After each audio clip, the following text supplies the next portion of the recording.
Hello and welcome everyone to today's webinar. I'm just going to wait a couple of seconds while a few more people join the conversation. But today, a really exciting conversation. We're going to be talking all about the 6 key drivers that impact payroll performance. Now, the results of today's study all stem from a really large research project, which involved asking over 1,300 big and small companies spread across Europe, 5 countries in particular, to assess the 6 critical differences that make payroll that make payroll either more easy or more challenging. And the result is a brand new index, which I will put the link for in the chat notes, so you can download that straight away if you haven't already and follow as we go along.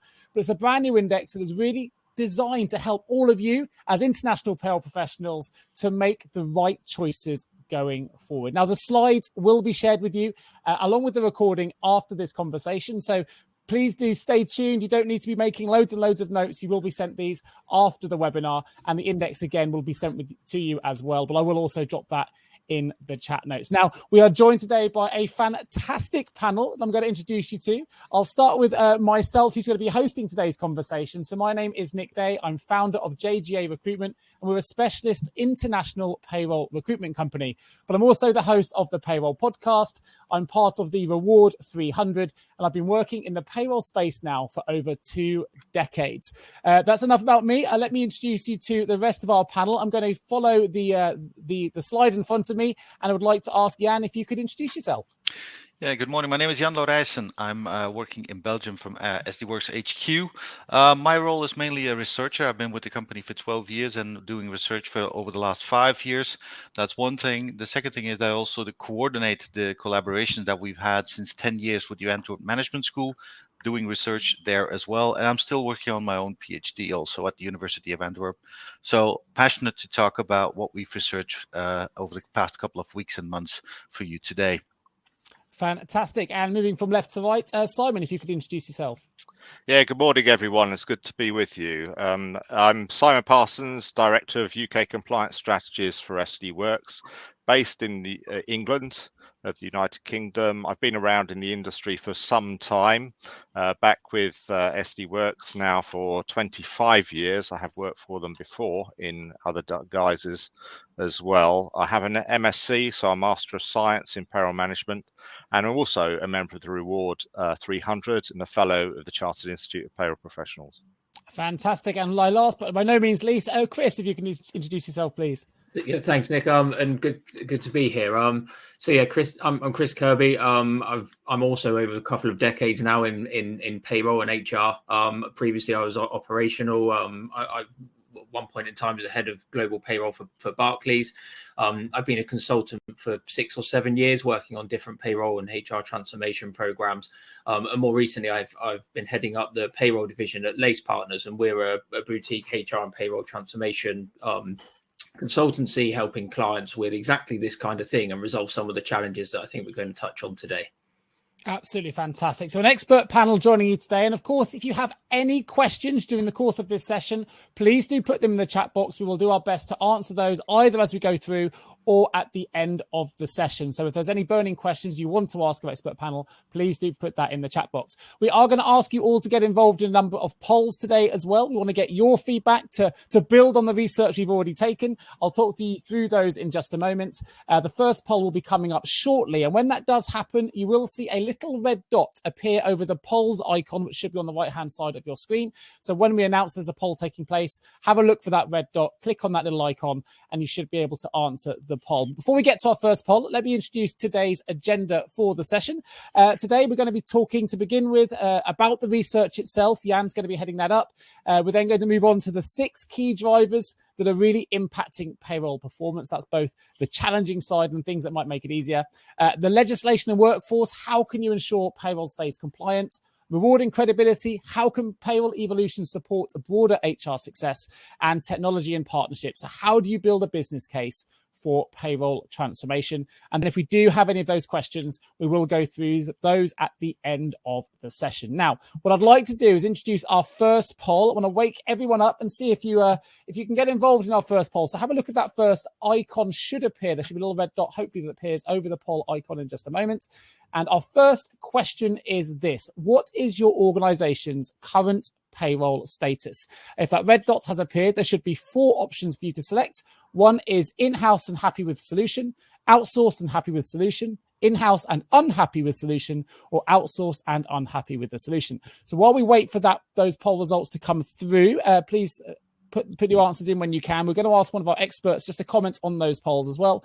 And then when we've got those results, we're going to move into that research side of things. So we're just seeing some of those results shift a little bit at the moment. Good to see that a big percentage of people seem to be happy with existing solutions, whether it's in-house or outsourced. But I see the stats are just changing slightly. So we're going to give that a couple of extra seconds. And Simon, if I can begin with you, just as those results start to come through, assume you can see the percentages there. What are your opening thoughts?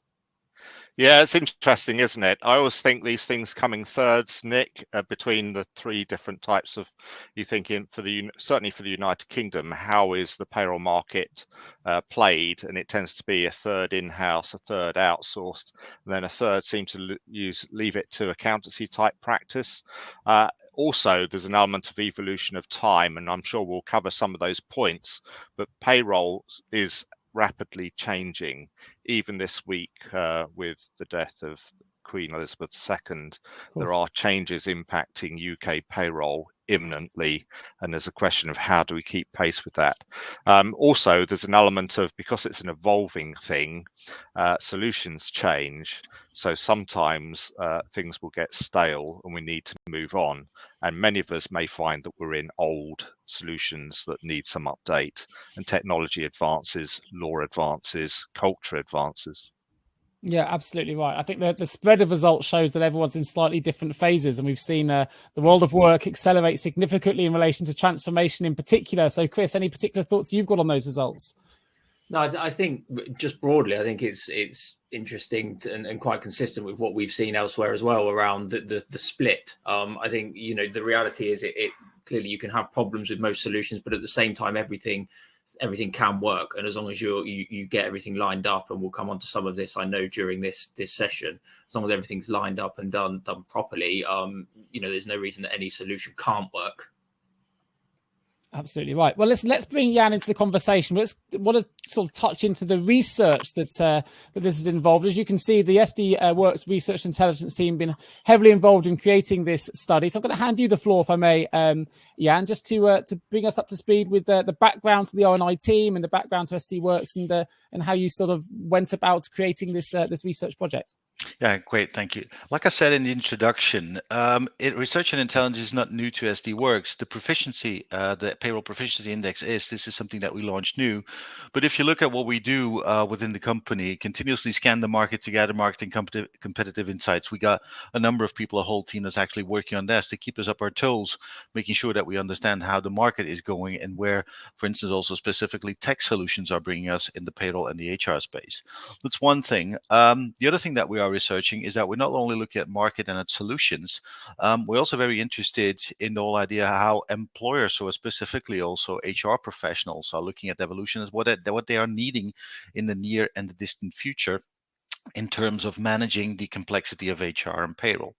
Next to that, we also talked about the new world of work. We also believe that we're in a B2B2C business. So what the employee is needing is becoming increasingly important, and supporting their employee experience also needs to be taken in account when we think about payroll technology, outsourcing, and so on. Also referring back to the poll results, I think they're unhappy with the solutions that are implemented right now, but being it in-house or out-house, is very much related to how we move on. And the last thing is that we do a lot of academic research, of course, also thinking about where things are going in terms of HR, in terms of careers, as the labor market is becoming a huge problem all across Europe. We're thinking about how can we focus more on careers. So that's where we're coming from. We've been doing this for 10 years. This is something that we have launched new. This is a research project that came up because, like you have introduced, Nick, and like the colleagues already have also reinforced. The whole idea is that payroll is notoriously complex, and it differs across the countries, but in general it is very complex. So we thought it would be interesting to also ask, in for the moment 5 countries, but we'll be expanding this if all goes right next year to 15 countries, how 6 drivers impact that payroll performance. So how we are thinking about doing a better job in payroll, both for the sake of HR in terms of managing the complexity, but also in terms of the employee experience. So 6 drivers that we'll be explaining, we'll get there. Like you introduced, Nick, the full project saw over 1,300 respondents from all sorts of companies across 5 countries in Europe to assign the drivers that either made payroll easier or more difficult. It also be included that a number of different people from the C-suite have also answered these questions. So when we going to get to the key results, we also see how chief executive officers and chief finance officers are feeling about these topics. Every assessment took about a number of tasks taken into account that payroll HR teams have to deal with before, during, and after calculation of the salaries. And the result of that is a brand new index on a scale of 100, full analysis from our findings to help payroll professionals to improve payroll proficiency. So getting some insights in the idea on a scale of 0 to 100, how we are doing more proficiently or not so proficient on a number of topics, and how they differ across different countries that are surrounding us. So the UK, France, Germany, Belgium, Luxembourg. That's the whole idea. Super. So should we have a look at how proficient European companies are at payroll? And I wonder if you could just talk us through some of these results. Yeah. So how do you read this? There are some numbers in there, some percentages, and like I said, they represent this index, this proficiency index.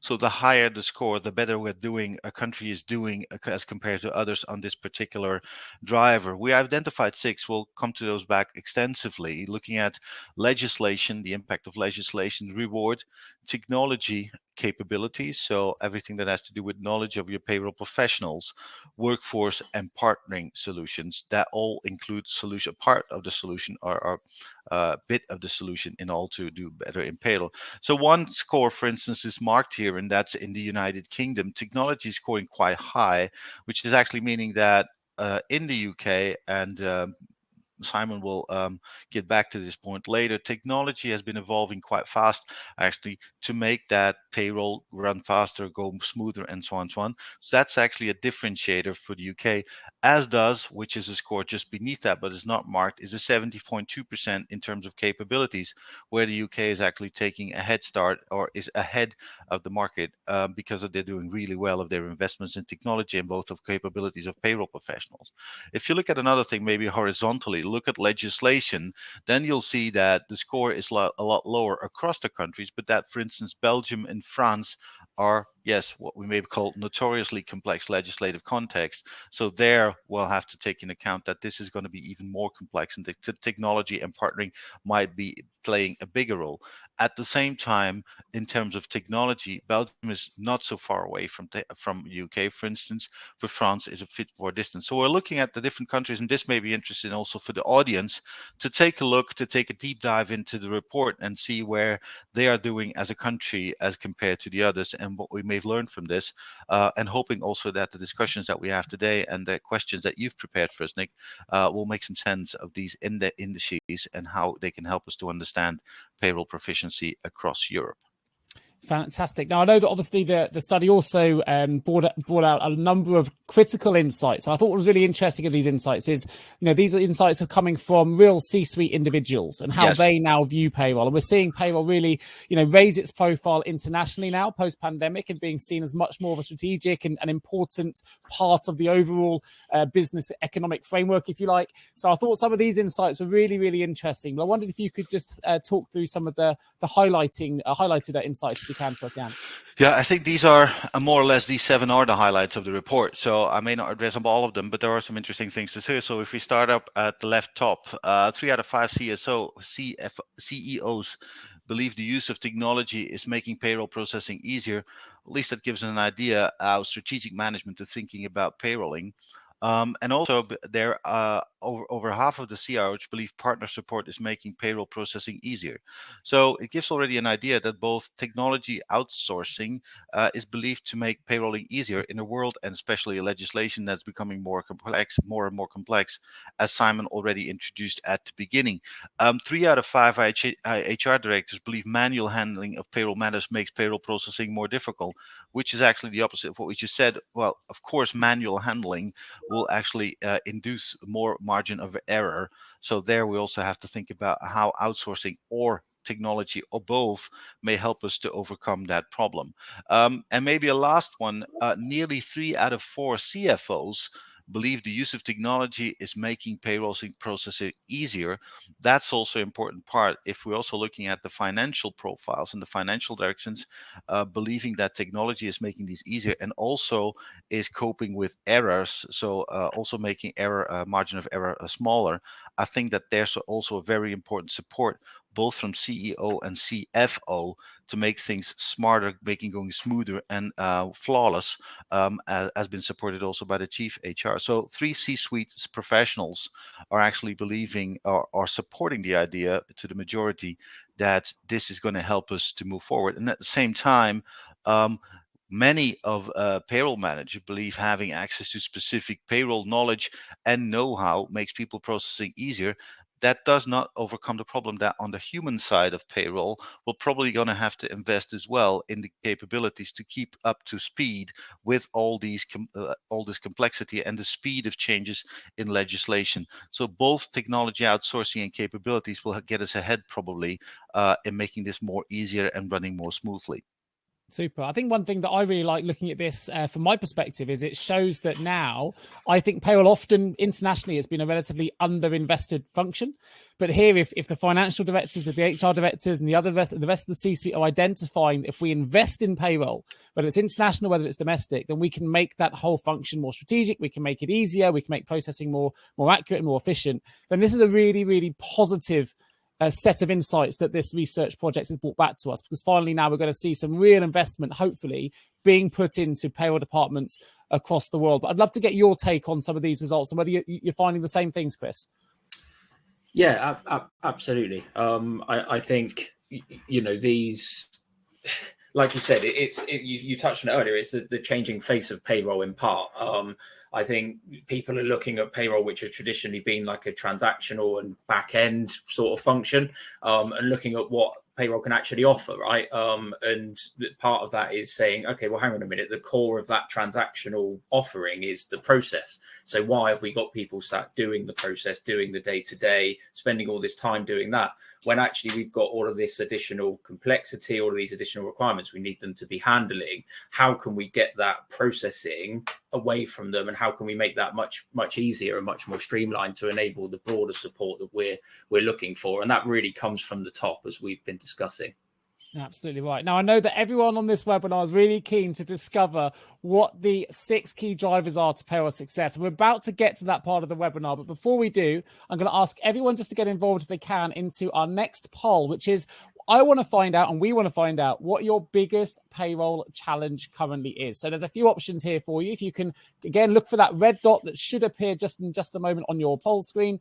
And the options are going to be staying compliant with evolving legislation, managing a variety of contracts and reward packages, a lack of internal payroll expertise, payroll software that doesn't meet your needs, or a lack of external partner support. So if you can just hopefully navigate to the right-hand side of your screen, there should be a red dot over the polls option. And if you can tell us what your current biggest payroll challenge is, it'll be interesting to see how this aligns with the 6 key drivers that we're going to be introducing to you all in just a moment. And as the results come through, I'm going to come back to you, Simon, again, if I may, just to keep the panel active and involved, to comment on some of the results as they come through. Sure. Interesting how they're bouncing around at the moment, Nick, and seeing which role from. It's a bit like watching the horses at a little penny push type thing event. Well, I think it's interesting. It suggests that they're clicking on one option and realizing you can only select one, and then changing their minds when they realize something else is slightly more challenging, perhaps. Yes, but actually, I think the results are coming in quite nicely there in the fact of managing a variety of contracts and reward packages. I think increasingly that's becoming more difficult in the world of payroll as we go into the operation of how that interacts with tax, social insurance or national insurance as we know it, and other elements that conflict with national minimum wage. So it's interesting. And also in the UK at the moment, we're in a very much of a flux time, especially change of monarch, change of prime minister. Things are going to change rapidly over the next few weeks.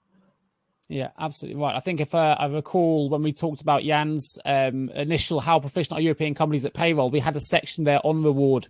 And some of the results were changing. I think France was 61%, right up to the United Kingdom 66.2. So we know this is something that's certainly infiltrating payroll more and more as a challenging area of discussion. So let's move forward then. Thank you everyone for getting involved in that poll. I was going to reset that while I can. And we'll introduce the 6 drivers to payroll success. We've brought these down to legislation. So we're dealing with a complex regulatory landscape that leaves many confused by compliance and slow to adapt. Workforce, the bigger your workforce, the more employee profiles, contract types and compliance obligations you have to manage. Reward, which we've just discussed. Capability, access to specialist knowledge, of course, and skills and expertise, which you all need. It's a really specialist area. So we need that for a smooth running of any payroll. Technology, which we've talked about already in detail, and we're going to talk about it some more, about how the digital maturity can really make life easier for payroll.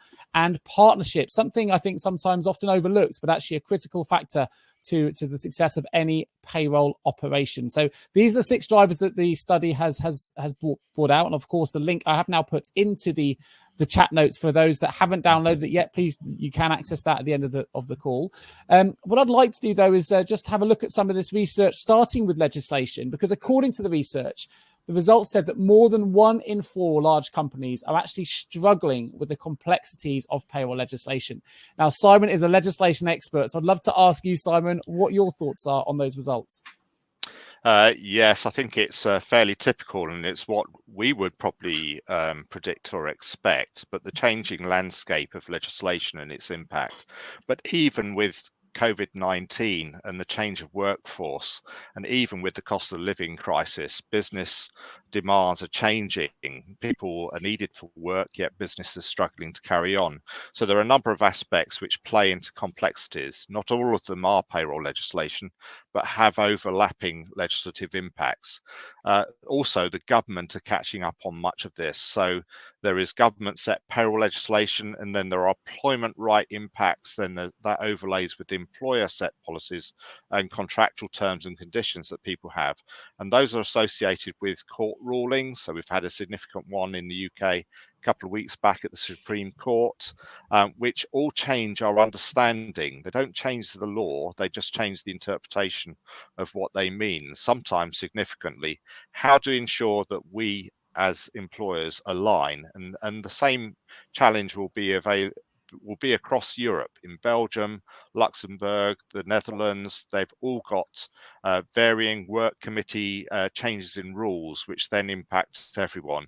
How do you handle that consequential conflict that occurs? Because the history of how we treat employment and what the law says will conflict at times. So the government in the UK this year has launched further data requirements that they're requiring employers to potentially implement, SIC and SOC codes. How do you handle all that? So what are the typical areas of complexity that employers are struggling with? Employment rights, equality, tax management of reward, pension complexities. Auto enrolment is a major challenge here. It's now going into Ireland, Guernsey, other places as well. Employers appear to really understand and struggle with how national minimum wage works, because national minimum wage is not about the pay rate, it's about the rate of pay received after the impact of other aspects, and work time, because we're very poor in the UK at recording actual work time. And then we've also got the recent court ruling in the Supreme Court about holiday pay. So the legislative landscape is challenging and varied all the time. And of course, now with the new Prime Minister, which will predate this research in the United Kingdom, we're likely to have an emergency budget within weeks, which may change things further.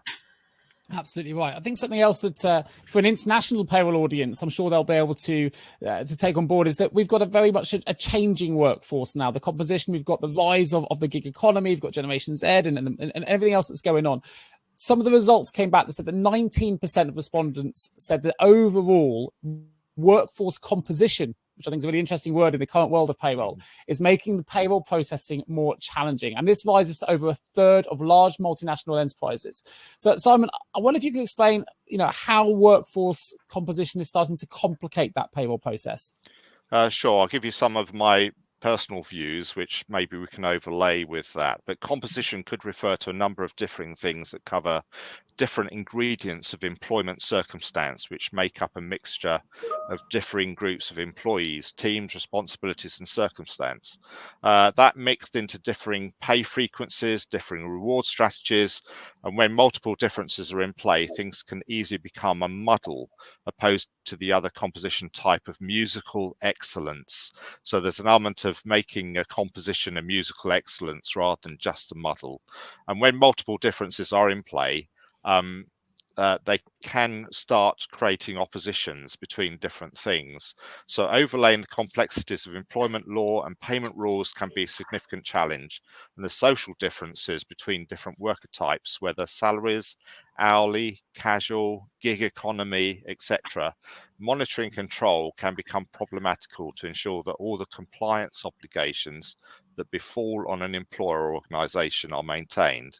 Then that is throwing in with political and economic uncertainty and the challenges being faced with the cost of living crisis that we're all seeing. Expect more complexity to be announced over the next short while. It's all part of that composition. I love that composition sort of thought process. You think of the payroll professional as the composer, and as the organization gets bigger, you bring a few more things in. It just overlays the complexity. You bring in technology, pay on demand, legislation changes, pay frequencies, and all these things. Payroll people very much are like composers as that organization gets bigger, which I think is a really interesting way of thinking about it. But I guess the main question, Simon, and this is probably a huge question we can have a webinar about all on its own, is how do we overcome that complexity and still remain compliant during significant workforce growth? Yeah.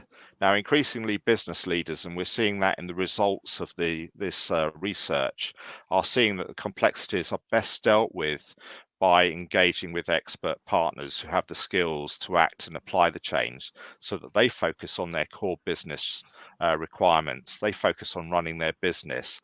Do they have to deal with all these complexities around overlay? And I think partnership becomes a key player into that arena.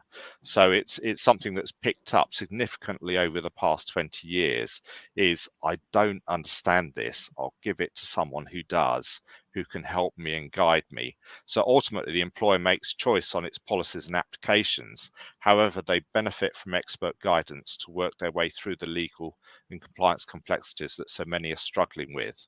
Competent technology also plays a significant part. Computers are rapidly changing, but they're brilliant at undertaking simple logic processes very quickly. They're really quite silly and stupid. They like yes and no answers. But you can overlay multiple simplicity to handle complex issues and challenges in decision making. Equally, this is where technology plays in so that it can actually deal with complexities and make them simplified. So expert partners and modernizing technology can simplify many complex processes, assuming the employer chooses processes that do comply. And I think it is a challenge. We're moving from a transition of employers operating in more traditional methods that need to modernize into a more modern world to deal with modern workforce and modern legal requirements. And some of the recent rulings do show that some industries are still attempting to practice elements which are technically unlawful. And so it's that change. something I really liked about your response there, Simon, is you've touched upon some of these key drivers we're going to get into more detail for, one of which, of course, is partnerships, another, of course, is technology. Before we get into those areas, though, we realised from the poll results there that reward is a particular challenge as payroll, becomes more of a hybrid role, really, and brings more reward elements into the position. The rewarding capability is proving a challenge for a number of global payroll professionals at the moment. So with just under half of the respondents saying that their reward policy has had no impact on their payroll processing, which is interesting based on the poll results we've had today.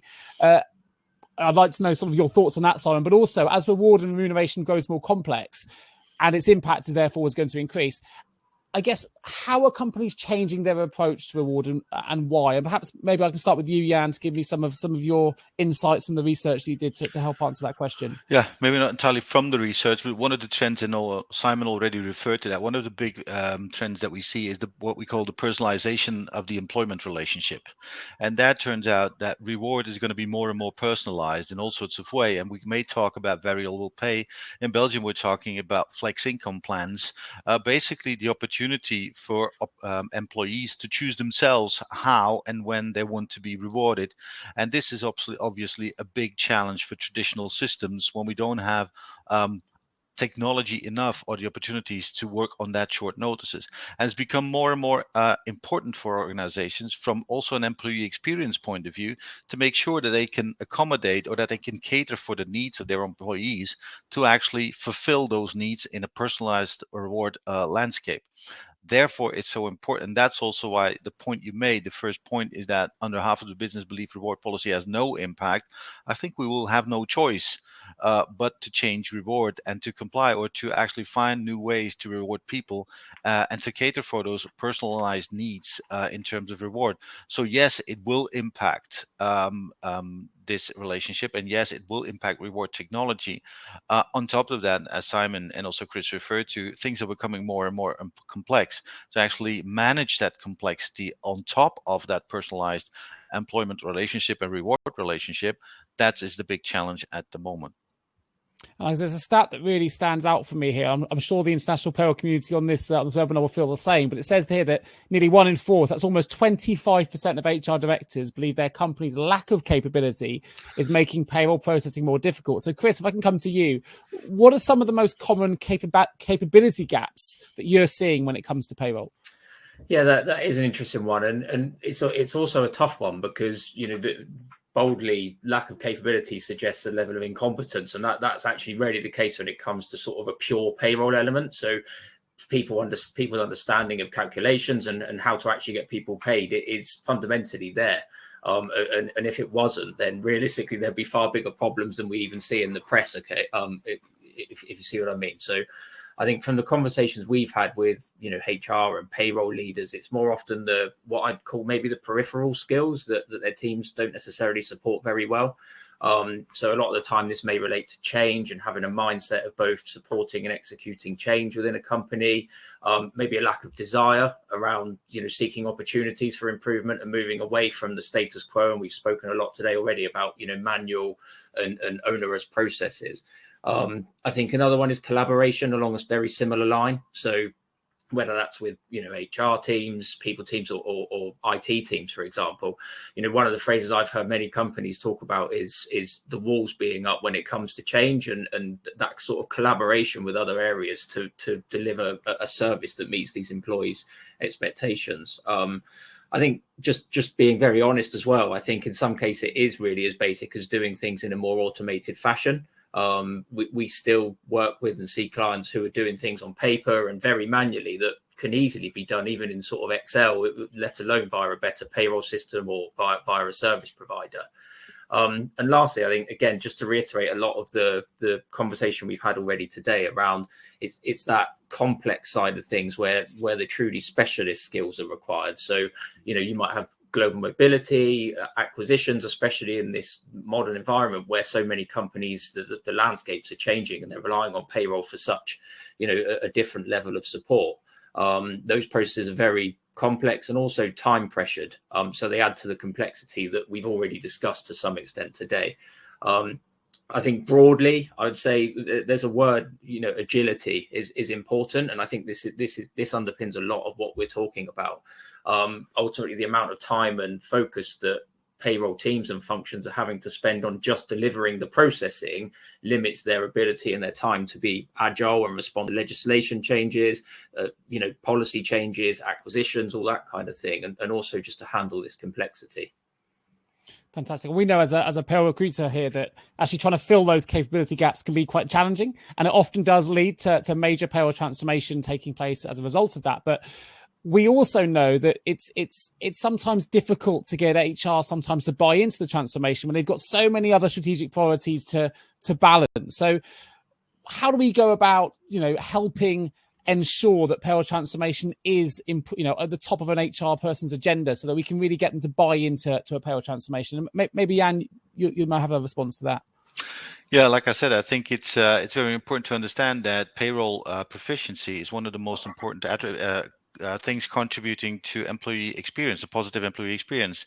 So getting that right, getting that basic right, is actually crucial for the whole HR operation to be credible at all.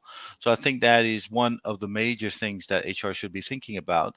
And yes, it's a very important one, and it actually refers back to a make or buy decision, whether you want to invest in actually developing all the capabilities and the technologies to master that process yourself, which is a huge task, or consider to actually leave it up to a partner that can do that for you, who's investing, whose prime focus is payroll and doing that right for a number of customers and focusing on that. So I think it's a factor of hygiene, actually, of HR service to get that right from the first time. Fantastic. I think Jan's made a brilliant case there for why it's absolutely important for an the HR agenda for payroll transformation. But of course, not all payroll functions are based within HR. It may not always be an HR director's responsibility or under their remit to approve a payroll transformation project. So I'm going to run another poll here, because I think it'd be really interesting to find out which function within your own payroll organizations would be responsible for influencing a transformation. So just bear with me a minute. If you can go again, navigate to the right-hand side of the screen, there should be a little red dot that appears above the poll icon. I'd like to ask you all this. Which function is most influential at your organization when it comes to payroll transformation? My assumption is the responses will be HR, but I want to know if I'm correct in that assumption, or are we seeing a changing landscape or a slightly different landscape to that? Interestingly, I see the poll results already starting here. We're fixed at 100%, but it's just starting to shift around. Simon, I haven't come to you for a little while. I do like to come to you for poll results. So what are your thoughts as these results start to finalise? Yeah, it's interesting, isn't it? It's still the debate of where payroll sits that we get all the time. And it seems many would say it's traditionally HR, but quite often finance is fairly high. The other drivers, I'm surprised they're not more, because quite often payroll technology can get fairly stale. Technology changes quite a lot. However, they're not the prime influencer of payroll progression and change. They're more of your software's going to not work anymore after 2 years because Microsoft has withdrawn something or other. So interesting statistical, but we've still got about a 2/3, 3/3, 3/4 type HR influence being shown there. I think that's positive based on the research and response that Jan just gave as to why it should fit that way. The impact payroll can now have on the employee experience is critical. So I think that's for me, that's quite an encouraging statistic to see, and hopefully we'll see that increase over time. But you mentioned their technology in some detail, Simon. Let's take it on to that part of the drivers then, because the studies here I thought were really interesting, and the research showed that stakeholders at all seniority levels believe that digitalization has had a real positive impact on the total cost of payroll processing. So, Chris, if I can come back to you, I wondered if you could help demonstrate that belief through proof, really. What metrics and KPIs should people be putting in place to measure the performance of payroll technology, bearing in mind every payroll is completely unique and therefore there is potentially really no one-size-fits-all approach? Yeah, absolutely. That certainly is the case, Nick. I think, firstly, it's important to acknowledge that, the cost of payroll processing the cost of processing payroll, it's not just that hard bottom line financial cost. I think you have to weigh in the, what are called hidden costs and look at where the time that teams and functions are spending processing could be better invested to add value to the business. I think it's becoming more prominent as we've touched now, that side of things, as we've touched on today already. The products offer a lot more, for instance, in terms of reporting capacity, and that can be utilized by payroll functions to offer a far broader level of sort of support. I think, in summary, I think it needs to be there for a holistic view as opposed to too targeted. But there are, of course, some specific metrics that we can use to track performance. And if I look at technology specifically, as you've asked, I think, system availability or uptime is a critical one. The time taken to process payroll and the number of payroll errors or rejections that are attributed solely to the technology. So the coding, the decision making that the technology itself is making, rather than things like data errors, which probably stemmed from upstream. I think those are the kind of critical things you'd attribute directly to the technology. I think equally, or more important maybe, is some company specific challenges probably led to a decision to digitalize. So clearly it's important to focus on those when you're looking at metrics and KPIs, trying to define and monitor success. So typically they'd encompass things like data accuracy and timeliness, the amount of time it takes for bank transfers or pay slips to be available, for example, or issues with reporting to authorities, some of the key items. I think broadly it comes down to that business case and why you're digitalizing. I think changing the role of the team from transactional to more strategic and change focus should maybe track the amount of manual involvement they continue to have as a measure of success. The other end of that is purely financial cost saving. If that's why you were doing it, then clearly you'd be looking more at the cost per payslip figures, factoring all internal and external costs. But back to your point, Nick, as you said, no one size fits all, and it's therefore very hard to offer a specific answer. So I've covered some of the key ones there, but really the message is just to pay attention to why you were doing it and measure your performance against your own drivers. A great response. I can't emphasize enough as well. If you haven't downloaded the Payroll Proficiency Index yet, do click on that link and get down to it, because I don't process payroll, but I'm in the payroll industry, and I found some of the results absolutely fascinating, and some of the statistics that come from the research that Jan and his team have put together have been, well, we're trying to bring some of them to life here on this webinar. One of those stats that came out actually was that 72% of CEOs believe that having an expert partner makes payroll easier. But from what I also thought was interesting, to play devil's advocate here, is only 38% of payroll officers felt the same way. And we've talked a lot about how the C-suite now has bought into this payroll transformation project. But of course, payroll has many, many hierarchical levels, and we want to make sure that everybody is engaged in transformation. So, Chris, to come back to you as an HR and payroll transformation expert here, what can we do, and what can HR leaders do in particular to really help achieve buy-in for payroll transformation at every seniority level? Yeah, this is an absolutely fantastic question. It's something that personally I've experienced at both ends of this kind of spectrum. And I think on one hand, you've got the pushback from payroll teams, right? And I think there's a reality that here it's about transparency, about being clear and aligned on what you're looking to achieve. So using an example, if you're an organization who doesn't already have a payroll partner, your payroll officers are likely to have been enrolled for potentially some time. In-house systems, you rely on significant internal knowledge and experience, and these guys are the people that are providing it, right? So I think within that, there's both pride angles and trust angles. I think we're humans, and I think believing you're good at what you do, which is the case in a lot of cases, but also believing it can't be done better by a partner. So I think, therefore, at that end of the scale, it's important to work with your teams to highlight the opportunities that a partner picking up the processing can create, but also not just for you, but as the department as a whole. And as we've been talking about, freeing up that time and repurposing those payroll resources. I think engagement's also key there, just keeping them engaged all the way through. I think it's also about pulling both sides of the debate into the middle, and really it's aligning on the why you're doing it. So if you're a leader who feels finding a partner is the best approach, you really need to listen to and understand the reasons that your payroll officers are maybe not immediately feeling it's a sensible or even possible step to take. But similarly, if you're a payroll officer who thinks it's impossible, you need to articulate why and help define the path to making it possible. So I think at the other end of the spectrum, you may have an aligned payroll function and your payroll officers are supportive of change and wanting this to happen, but you're struggling to get approval from above. And I think this is where it's really key to align your change to specific business initiatives or challenges. So, cost saving, risk reduction, growth, they're all examples of areas that businesses may be focusing on. So it's important to align to those. I think, again, in summary, in both cases, I think it's incredibly important just to understand and be clear about what the current problems are that you need to resolve with the change. And it's about demonstrating why that change will provide the resolution. That's really what most people want to understand before buying in at any level.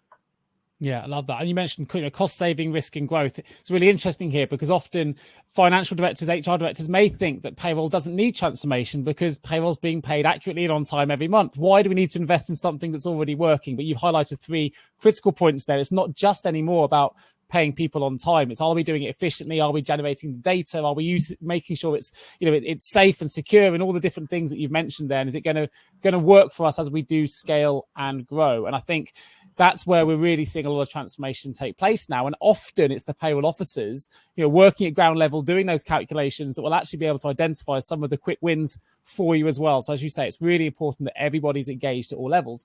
And we've seen as well that there's been huge success in partnering with real experts to make transformation run smoothly. And the research identified 4 areas where payroll partners in particular can offer real significant value. And one of those was calculating payroll. One was collecting and integrating data, managing transfers to governments and handling payroll documents as well. So Chris, I wonder if you could just talk through some of these insights for us and how they can help payroll leaders to really craft that critical business case that they might need to put together to deliver to their HR director or finance director, whoever it might be, to get that external support.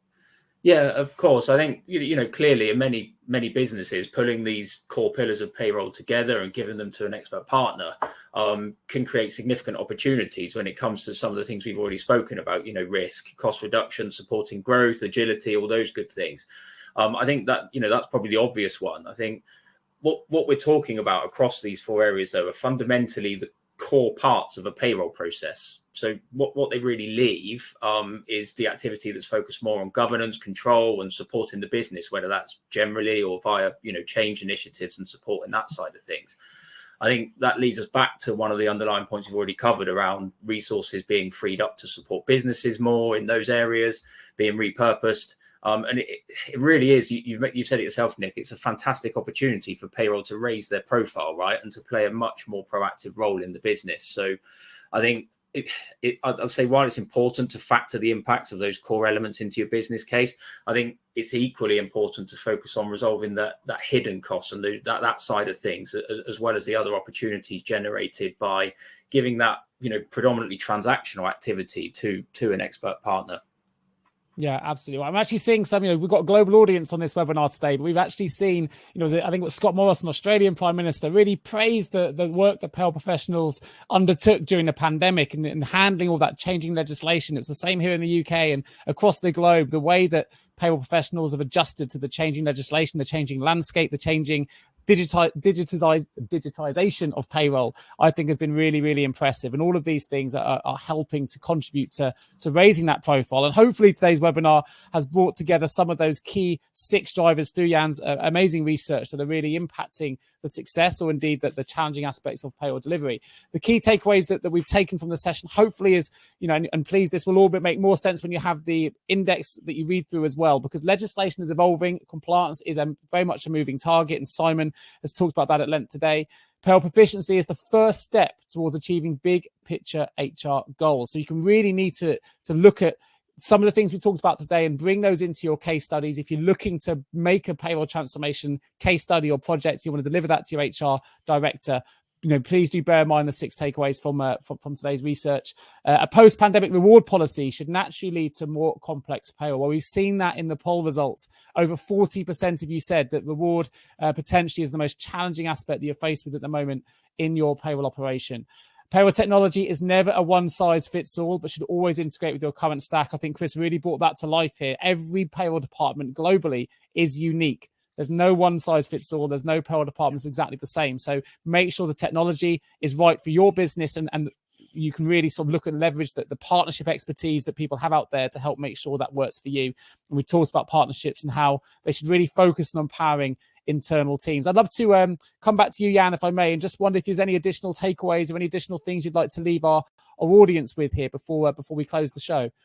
Well, I think it's important you refer to it shortly, Nick, and said, okay, but what if management, if we want to make the business case, but management is quite pleased with how things were going and how things we are doing now? I think that the Payroll Proficiency Index is also an opportunity to think again about the setup that you have now in terms of payroll. How future-proof is this, what we're doing right now? Given what we found in the Payroll Proficiency Index, and also what Simon was referring to, given legislation, given post-COVID, given what is going on right now in the UK, fast moving, changing legislation, a changing reward policy landscape where we're looking at the personalization of the employment relationship is going to continue to be more complex in the nearby future. I think it's the right time to use these results and to think about and to make the business case for your payroll solution at the moment in terms of how future proof are we, and isn't it time to rethink it, and either to make investments in technology, in partnering, also in your own capabilities, and how future proof can we make the current solution that we have, or do we have to change it radically? I think that's the most important thing that we draw from the study. This is not going to end. So I'm looking forward to talk you through some of the results that we'll be having next year, and when we have the results about 15 countries, to see how this is evolving. And it's my expectation that it's not going to be better. It's going to be even more complexity on the legislative side, probably. But again, maybe also some ideas how people are moving towards technology partners. Maybe Simon, you can also round out on that one. But that's at least one of the things, one of wake-up calls, I think, that the Payroll Proficiency Index might mean for the audience to think about how future-proof are we doing on our payroll at the moment in terms of complexity for HR, but also, and let's not forget, in terms of employee experience in the end, because that's what it's all about. Yeah, Simon, I wonder if you can just build on Jan's point there. Yeah, sure. I think there's an element of, we're moving, aren't we? There's an element of, if I go back 20 years, the industry was probably an industry that didn't really like change too much. We knew that change would come each April, but that was about it. And I think we're now into a world where change is the standard normality, and things are changing all the time. And we're going to go through a period of change, certainly the United Kingdom, over this next little while. You know, it's obvious. It was part of the Prime Minister election campaign that things would change. And are we prepared for that?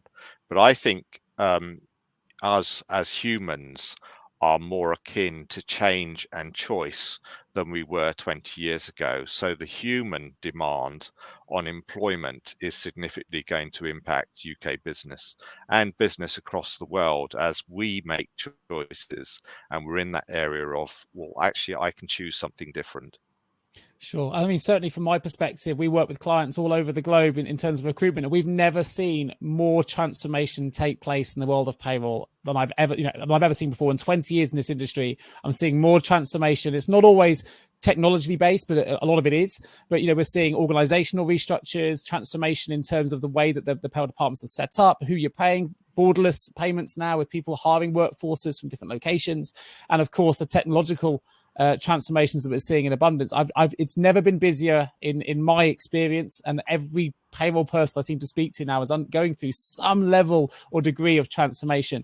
I'd love to just maybe finish with yourself, Chris, and seeing whether you predict that to continue. What you'd expect to see a year from now if we revisit this presentation with the extra countries involved as Jan's team are going to be taking on board, and what you'd expect to see from a transformation perspective. Yeah, absolutely. I think really just to echo some of what Jan and Simon also said, I think it's important to look at the future. And this is something that I'm incredibly passionate about. It's very easy to look at what you've got now and think, we're happy with it, but it's not about now. It never is in any business decision, right? And it's right that payroll and HR should be treated the same. So it's about, okay, where are we going to be in 3 years, in 5 years time? And ultimately, are we set up to support not only the function as it sits today and will sit in the future, but also our employees? And this is an increasing lens, right? Jan touched on it. Employee experience is massive, and payroll need to and will be playing a lot more of a part in that. You know, Nick, you've touched on pay on demand already on this call. That financial well-being element is a much broader sort of topic, and I think as the demands of our customers, the employees change, so will our functions. And I think employees will be calling on us to support employees and support companies in a different way. So I really don't think transformation is going away. I think the fact that society and the employees' expectations in their daily lives are being built up to work and to engage in a certain way is going to continue to filter through both HR and payroll functions over the next sort of decade, and we'll probably be looking at a very different picture when we have this call in 10 years time. I do think, just onto your last point, when the research does expand out, really I'd expect a lot more of the same, because a lot of what we've spoken about today are fundamental pillars of what we see across the board. You know, there are clearly, we saw in the research some specific locations where, for instance, legislation is a lot more heavy and a lot more of an impact, but broadly the challenges really are the same, and the pillars that you're building on across payroll globally are very much consistent. Yeah, I couldn't agree more. And so a couple of things just to build on there slightly, this is what we've seen in the market. And actually, I'm sure what everyone who's on this webinar has experienced, including the panel here, is the Great Resignation, right? And that's a lot of that's been driven globally by employees deciding that they want more from their employer. And payroll has a huge role to play in that, in terms of the solutions they provide, the services they provide, both in the attraction of staff to that business and the retention of that staff.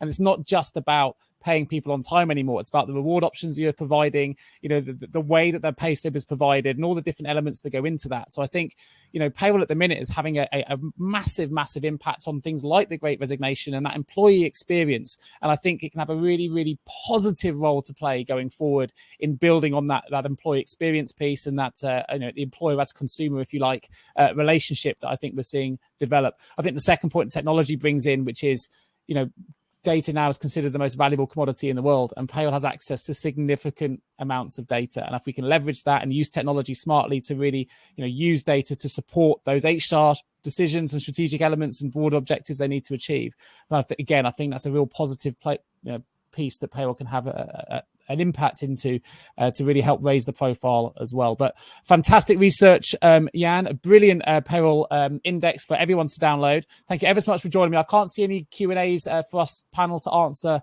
today, so I just want to take this opportunity to thank you everyone for getting involved in the polls. I believe the link has been put into the chat notes for all of you to download as well, and of course these slides will be made available along with the recording post-session. So just leaves me to say a huge thank you today to Jan Larison, Research and Intelligence at SD Worx, for joining us, Simon Parsons, Director of UK Compliance at SD Worx, and Chris Kirby, HR Transformation Expert at Lace Partners, for joining us on this webinar today. I hope you found it useful, and we look forward to bringing you another webinar, hopefully on this study again in a year's time, but others before that in the near distant future. Thank you, everybody. Thank you all. Thanks, Nick.